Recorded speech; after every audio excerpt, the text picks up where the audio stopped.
The hospital smelled of antiseptic and faint sorrow, the kind of scent that clung to the walls and seeped into your bones. It was 1985, a time when the world was changing but still shackled by the weight of prejudice and silence. In a small, dimly lit corridor of a state-run orphanage, a tall man stood awkwardly, his hands tucked into the pockets of his worn leather jacket. His name was Michael Turner. He was 32 years old, a widower, and a man carrying a grief that seemed to age him beyond his years. Just a year before, his wife Laura had passed away in a tragic accident. The loss had nearly broken him. They had tried for years to have children but never succeeded. The emptiness in their home after her death was suffocating. He tried to drown it out with work, with long nights of silence, but nothing helped. One afternoon, Laura's voice came back to him, soft, almost like a whisper from the past. He remembered how she had often said, "If we can't have children of our own, maybe we can give love to those who need it the most." That memory had brought him here to this place. The orphanage director, a kind but tired-looking woman named Mrs. Henderson, led him down the hallway. "We have many children, Mr. Turner," she explained, "but I must be honest with you, some of them are harder to place than others." Michael frowned. "What do you mean harder to place?" She gave a sigh that seemed to come from years of watching children hope and be disappointed. Older children, sibling groups, and, she hesitated, children of color. Families come looking for bobbies, preferably ones that look like them.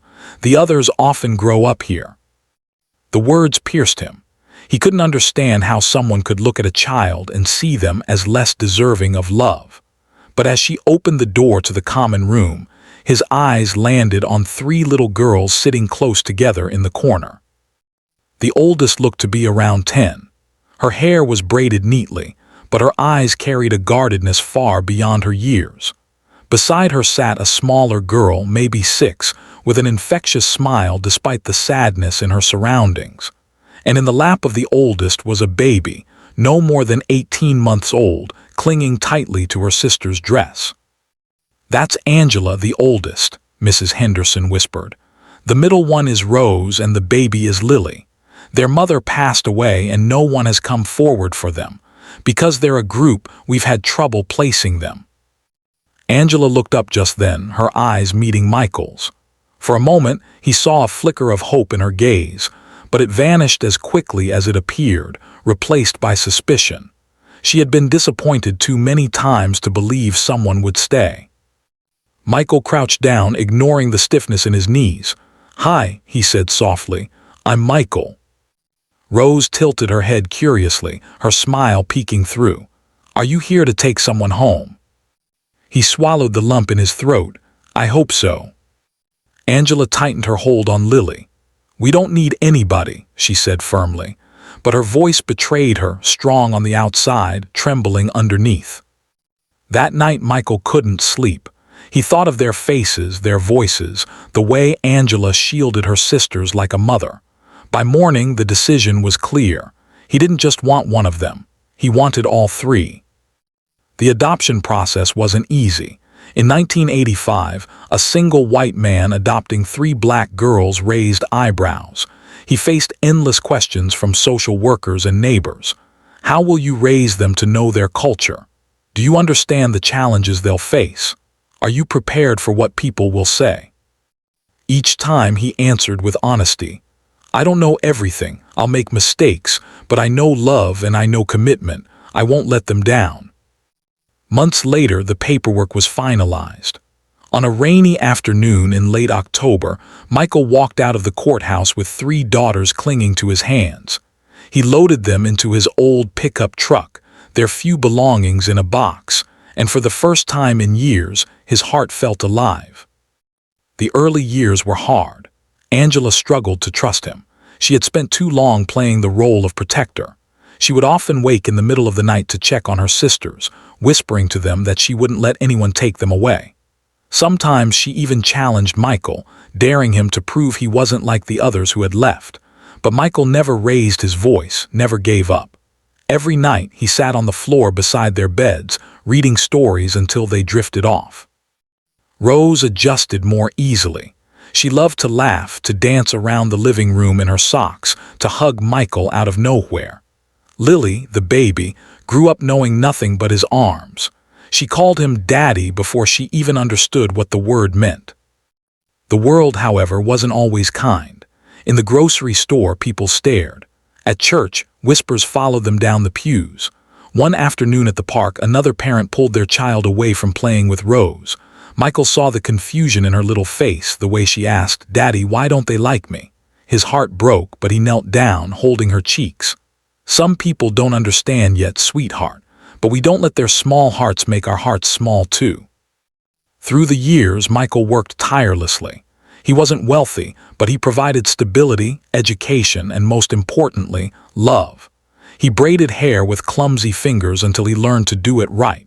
He attended school plays and sports events, cheering louder than anyone else. He cooked Sunday dinners and taught them how to ride bikes. Angela, despite her stubbornness, blossomed under his care. She became fiercely intelligent, excelling in school. Rose grew into an artist, her laughter filling every room. Lily, the youngest, developed a love for music, often singing to her sisters before bed. But challenges came as they grew older. In high school, Angela faced racism head-on. Teachers underestimated her. Students mocked her. One day she came home in tears, ready to give up. Michael sat beside her, his hand steady on hers. "You are not what they say you are," he told her. "You are brilliant, strong, and worthy. Don't let their ignorance define you." Those words stayed with her for life. Rose, in her teenage years, struggled with identity. "Dad," she said once, "I don't look like you. People ask questions. Sometimes I don't even know where I belong." Michael pulled her into his arms. "You belong with me. You belong with your sisters. Family isn't skin deep, it's soul deep." And Lily, though she grew up in love, wrestled with abandonment. "Why didn't my real mom want me?" she asked at 7 years old. Michael hugged her tightly, tears in his eyes. "She did want you. She just couldn't stay, but I will. I'll always stay." The years passed, and one by one, the girls stepped into adulthood. Angela earned a scholarship to law school, determined to fight for justice. Rose pursued art, eventually opening her own gallery. Lily, with her angelic voice, studied music and became a choir director, inspiring others with her songs. Michael grew older. His hair turned silver, his hands rougher, but his pride in his daughters only deepened. He sat in the front row at Angela's graduation, tears streaming down his face as she walked across the stage. He cut the ribbon with Rose when she opened her gallery. He swayed gently as Lily sang, her voice filling the church with hope. Now, 40 years later, the Turner family gathered in the same living room where once they had eaten simple meals together on mismatched plates. Angela, now a respected civil rights attorney, sat beside Rose, whose paintings were displayed in cities across the country. Lily strummed a guitar softly, her voice humming in the background. Michael, now in his 70s, sat in his armchair, watching his daughters with quiet joy. His life had been far from easy, but it had been full of love, full of meaning. Angela rose, holding a framed photo of them from years ago, all of them huddled on that rainy day when he first took them home. "Dad," she said, her voice breaking, "you saved us. But more than that, you taught us what it means to be loved. We are who we are because of you." Rose placed her hand over his.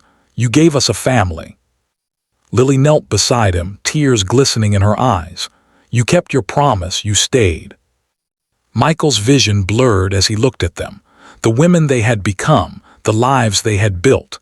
He thought of Laura, his late wife, and whispered silently, "We did it, Laura. We gave love where it was needed most." And in that quiet room, surrounded by laughter, music, and the warmth of family, Michael Turner realized something profound. Love, when given freely and fiercely, could overcome anything: time, loss, even the barriers the world tried to build. It wasn't blood that made a family, it was love. And 40 years later, that love was stronger than ever.